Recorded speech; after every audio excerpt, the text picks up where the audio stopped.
This morning we'll be looking at special aspects of gravitational force, which we call escape velocity. Okay. Now, escape velocity is the minimum velocity required by an object to just escape from the surface of the Earth. That is, from the influence of the Earth's gravitational force. That's what we call escape velocity. Every object here within the Earth, they are under the influence of gravity. Okay. Now, once you are out of the surface of the Earth, you are no more under the influence of Earth's gravitational field. Okay. Now, the velocity, the minimum velocity required for this object now, to just escape out of the surface of the Earth, is what we call escape velocity. All right. So, I just prove some formula on the escape velocity. Okay? We know that for an object to move, it possesses kinetic energy.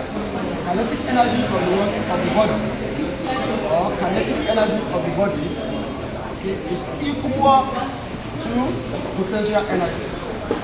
It's equal to what? Potential energy of the object. This is kinetic energy, and this is what? Potential energy. Oh, rather, kinetic energy is equal to what? Potential energy. Kinetic energy is what? Half mv squared, and potential energy is equal to what? Mg. Then this mass can cancel this mass. At the end of the day, you can have v squared divided by what? Divided by 2 equal to what?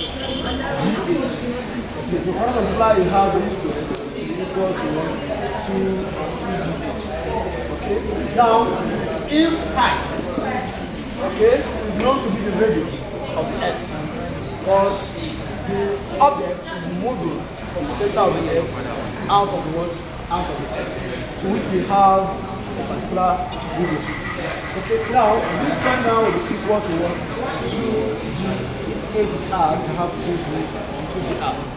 Then of the day, find the square root on both sides.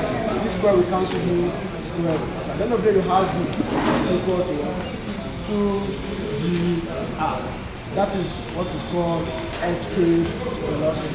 Where g is acceleration due to gravity of the Earth, and this r is the radius of the Earth. Okay. By the time you find the square root of this 2gr, it will give you escape velocity. It will give you what? Escape velocity. Now, or better still, don't forget that during last class, I want you to understand that g, is equal to g me all over r squared. Okay, g me all over r squared. So to this one inside, you have escape velocity equal to 2 multiplied by what's your g? Your g is what? G me all over what? All over r squared. Multiplied by what? Multiplied by r. So this r can cancel one of the r here. Then you have escape velocity to be equal to 2g me all over what? R, which is the word radius of the Earth. This is another formula for calculating escape velocity. So escape velocity can be the square root of 2g me over r, or v equal to what? Square root of 2g r. Thanks.